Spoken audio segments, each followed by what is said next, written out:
So 250. Today we're talking about some standouts in last night's matchup between Vancouver and Chicago.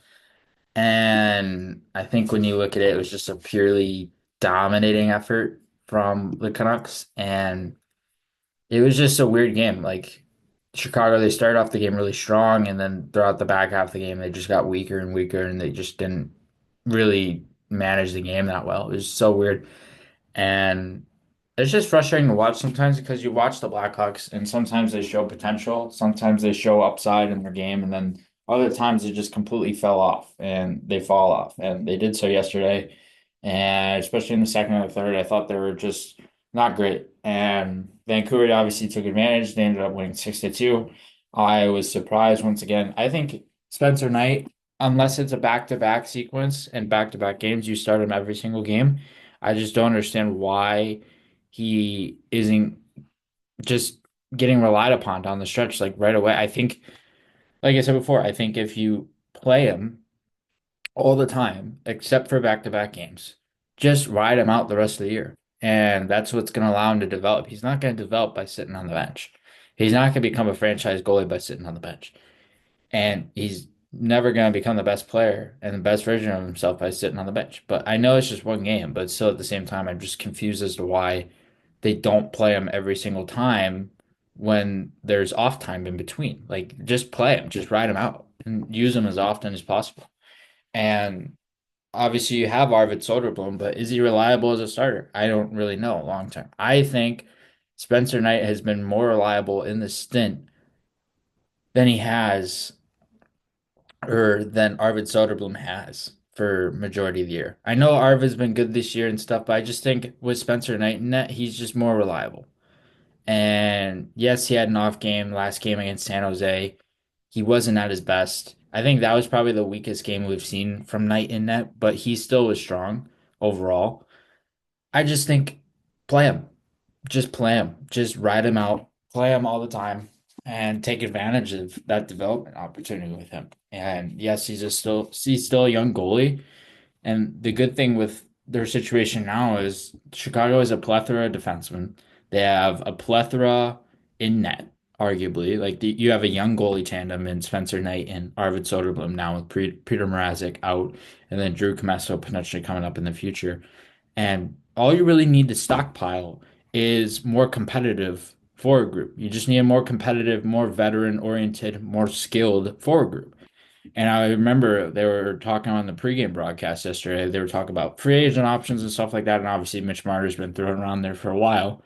I don't really know how likely it is he signs in Chicago or how much he would want to sign in Chicago, but that would be awesome. I think if Mitch Marner's available, you take advantage of that and you try to see how much money you can throw at him. Probably going to get upwards of 13, 14, maybe even 15 million in the open market. And they were even mentioning Sam Bennett as an option. I think Sam Bennett would be really good. Matt Duchene's another good option. And I just think with Chicago's side, like the biggest thing for them coming into the offseason is trying to find players who are kind of like Sam Bennett and players who are kind of like Mitch Marner. Like you need a premier forward. You need a premier player who can play the physical edge of the game and ride that line really well. So I can totally understand Sam Bennett, totally understand Mitch Marner. I think Mitch Marner would be the obvious choice for almost any team in the league trying to add and because if you're any team in the league, why would you not want Marner unless you're in a rebuild? Or if you're in a rebuild and you're trying to phase out as quickly as you can. It's like the Rangers. Once they signed Artemi Panarin, quickly they were on the uptrend. And it didn't take very long for them to continue to get better. So I can totally see a situation plays out like that, where if he signs with a rebuilding team, boom, then they could just only get better from there. But anyway, going back to the game, I think we're going to talk about some Vancouver standouts because honestly, Chicago was very frustrating to watch. And I noticed some players on their side, like Donato was good, Levchinov was good, Wyatt Kaiser had a goal in this game, Alex Vlasic was noticeable, Connor Bedard was not. And I noticed Frank Nazar more than I did Connor Bedard in this game. On Vancouver's side, I noticed Connor Garland. Connor Garland's always been a guy who's been with Rick Tocchet for quite a while. obviously getting back to Arizona days and when Rick Tocchet was coaching there. I think he's just been a really underrated fit in Vancouver. I think he's been a really nice fit there. He can move up and down their top nine. He's a small, elusive, skilled winger. I remember there was a trade rumor where Connor Garland almost went to the Hawks just because of the contract situation. I think that was last year. But anyway, Connor Garland's a guy who I really like. I really enjoy watching. I think he's really underrated, even strength offensively and even defensively. And he doesn't necessarily, he gets overlooked at times on the power play because there's so many weapons that Vancouver can utilize on the power play. And I think Connor Garland's a really underrated guy around the net and making plays around the net. And speaking of smaller, underrated guys around the net, Niels Höglander was awesome in this game. He was really noticeable to watch, not only around the net, but popping off the net and being able to time his routes off the puck and on the puck, and then being able to execute in timely ways. And I think he's very effective at just creating havoc as a forechecker. He always does a really good job of that too, and that's something I should note is his forechecking ability, how he angles, and how he cuts guys off. He's a highly, highly competitive player. This dates back to his Swedish Hockey League days where he was feisty. Every time he was on the puck and working to get the puck back, he was feisty. He was always looking to lock guys down. He was staying square to guys in terms of shoulder play so that way he can follow them and track them a little bit easier. He was overall very effective. And Elias Pettersson, who hasn't had a good year, was really effective in this game. 2 points, goal and assist each, and I really liked his game. Really liked his movement. Really liked his ability to cut through pressure. And I think there were times early on the first period we struggled with that, but as the game went on, he just continued to elevate that to another level and just looked better in his game. It looked more solidified in terms of how he's moving the puck, how he's handling the puck, and then how he's able to weave through traffic.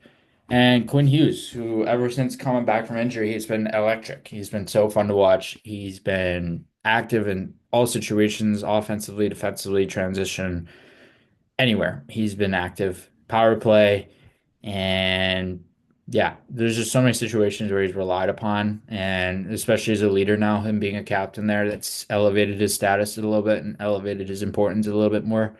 And I think when talking about Quinn Hughes, you're talking about a guy who just I really liked his goal too and how he used angles. So how he was able to first stay outside the offensive zone, so that way D coverage because Chicago is swarming in the high part of the offensive zone or in their D zone in Vancouver's O zone.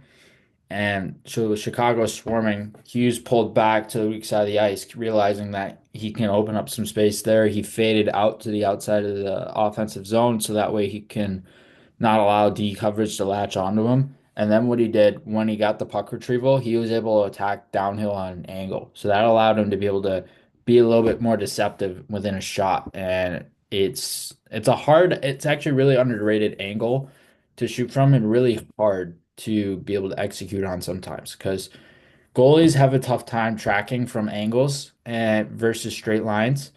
So when they're tracking pucks on an angle, it's much harder to get a read on where it's going to go. And Hughes just did a good job shooting over the pad and shooting under the glove and just ripping it in a timely way on the far side of the net.